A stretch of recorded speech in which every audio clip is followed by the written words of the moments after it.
조선 제일 바보의 공부.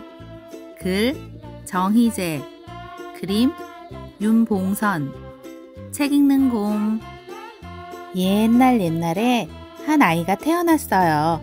아이는 아장아장 걷고 조잘조잘 말도 배우며 무럭무럭 자랐어요.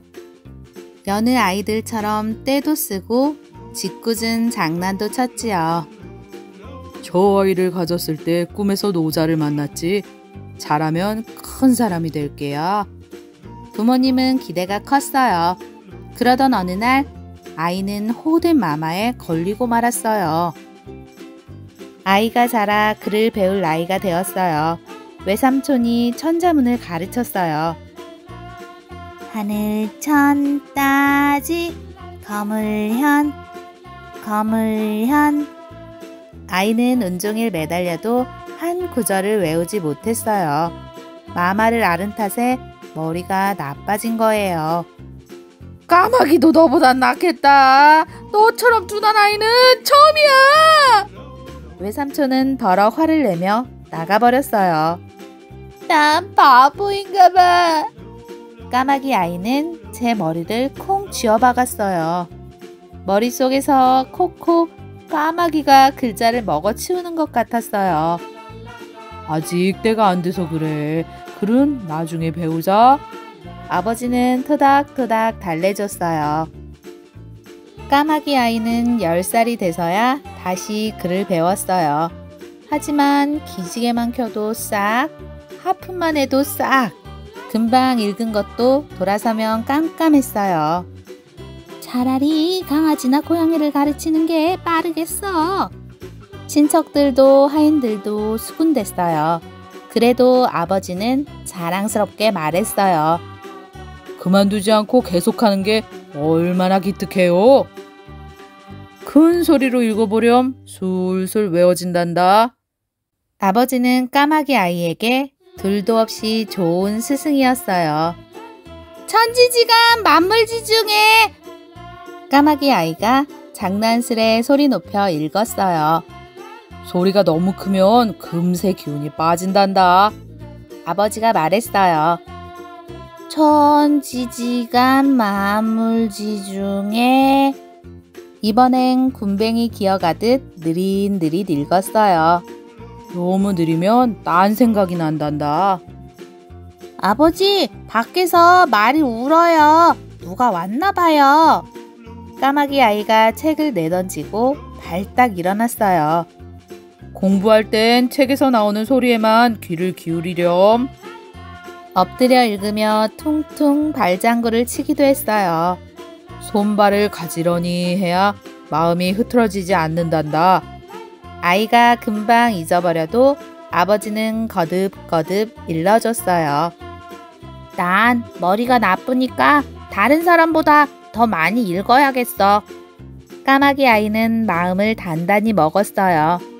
책 한 권을 1번, 2번, 10번, 100번, 1000번까지 읽었어요. 몇 번 읽었는지 잊어버릴까봐 서산을 썼어요. 나중에는 서산이 너덜너덜해졌어요. 책을 묶은 실이 끊어지기도 여러 번이었지요. 그렇게 1달, 2달, 석 달, 1해, 2해, 3해, 여러 해가 지나갔어요. 까마귀 아이는 어느덧 청년이 되었어요. 청년은 여전히 머리가 나빴어요. 한식날 말을 타고 가는 길에 좋은 시가 떠올랐어요.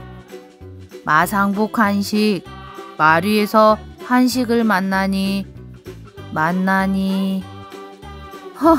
다음 구절을 어떻게 이어가야 할지 모르겠구나. 그러자 고삐를 잡고 가던 하인이 뒤를 이었어요. 도중 송모춘, 가는 길에 늦봄 되었네. 까마귀 청년은 깜짝 놀라 말에서 내렸어요. 내 재주가 나보다 낫구나. 내가 말을 타거라. 하인은 킥킥 웃음을 터뜨렸어요. 나리가 날마다 공부하던 책 맨 처음에 나오는 시잖아요. 까마귀 청년은 또 제 머리를 쥐어박았어요. 그러던 어느 날이었어요. 아버지! 아버지! 까마귀 청년이 숨을 몰아쉬며 달려왔어요. 제가 드디어 시를 지었어요. 아버지는 눈시울을 붉히며 말했어요. 참 잘했다. 공부는 꼭 과거를 보기 위해 하는 것은 아니란다. 까마귀 청년은 기뻐서 덩실덩실 춤을 췄어요. 얼마 지나지 않아 아버지가 돌아가셨어요. 까마귀 청년은 너무 슬퍼서 책도 읽기 싫었어요. 그러다 퍼뜩 아버지가 일러준 얘기가 떠올랐어요. 책을 읽으면 돌아가신 옛 어른들도 먼 나라의 훌륭한 사람들도 다 만날 수 있단다. 아버지는 또 말했어요.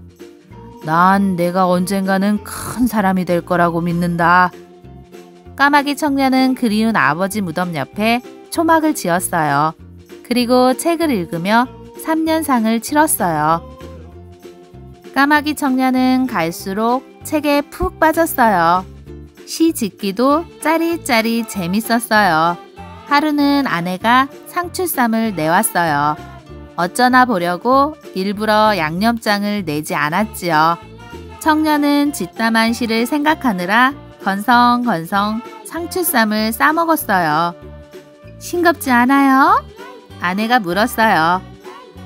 응? 그제야 밥맛이 맹숭맹숭하단 걸 알았어요. 책 생각, 시 생각에 빠져 모든 걸 잊었던 거예요. 어느 해 가을 아버지 제삿날이었어요. 까마귀 청년의 머릿속은 시로 가득 차 있었어요. 술을 한 잔 따라서 제사상에 올리려는데 벼락처럼 멋진 시구가 떠오르는 게 아니겠어요? 청년은 뛸 듯이 기뻐서 아버지께 올릴 술을 벌컥벌컥 마셔버렸어요. 무슨 짓이에요? 동생이 화를 버럭 냈어요. 아버지께서 살아계셨다면 오늘 일을 칭찬해 주셨을 거야. 이제 청년은 옛날의 까마귀 청년이 아니었어요. 어떤 책이든 막힘없이 얘기하고 아름다운 시도 짓게 됐으니까요. 까마귀 청년의 이름은 김득신이었답니다. 고목은 찬 구름 속에 잠기고 가을산에는 소낙비가 들이친다. 해저무는 강물에 풍랑이 이니 어부는 서둘러 뱃머리를 돌리네. 어느 날 임금님이 시 한 편을 읽고 깜짝 놀랐어요. 이 시를 누가 지었느냐? 김득신입니다. 호, 뛰어난 당나라 시에도 뒤지지 않는구나. 임금님은 이 멋진 시 속의 풍경을 병품에 담으라고 했어요. 궁궐에 사람들이 가득 모였어요. 진사 김득신, 나이 59세, 본가는 안동, 남봉 김치의 아들, 문과급제요. 사람들의 눈길이 김득신에게 쏠렸어요. 남들보다 늦었지만 드디어 나라의 부름을 받은 거예요. 김득신은 성균관에서 벼슬살이를 하면서도 책벌레로 이름을 떨쳤어요. 걸어도 앉아도 혼자 있어도 여럿이 있어도 글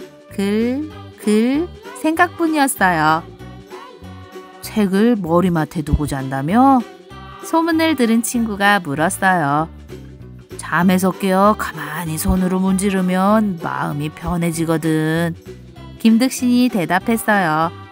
김득신은 읽고 또 읽었어요.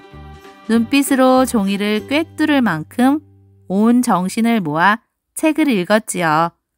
마음에 드는 책을 만나면 1만 번도 넘게 읽어서 서재 이름도 억만재라고 지었어요. 김득신은 책을 읽는 데서 그치지 않았어요. 남다른 눈과 생각으로 빼어난 시를 많이 지었어요. 모두 고개를 내젓던 까마귀 아이가 뛰어난 시인이 된 거예요. 할아버지가 된 김득신은 자기 무덤 앞에 새길 글을 스스로 지었어요. 재주가 남보다 못하다고 스스로 한계를 짓지 마시오. 나처럼 어리석은 사람도 드물지만 마침내는 뜻을 이루었다오. 모든 것은 힘쓰는 데 달려있을 뿐이요. 구독, 좋아요, 알림 설정 꾹꾹 눌러주세요. 재밌게 봐주세요. 고마워요.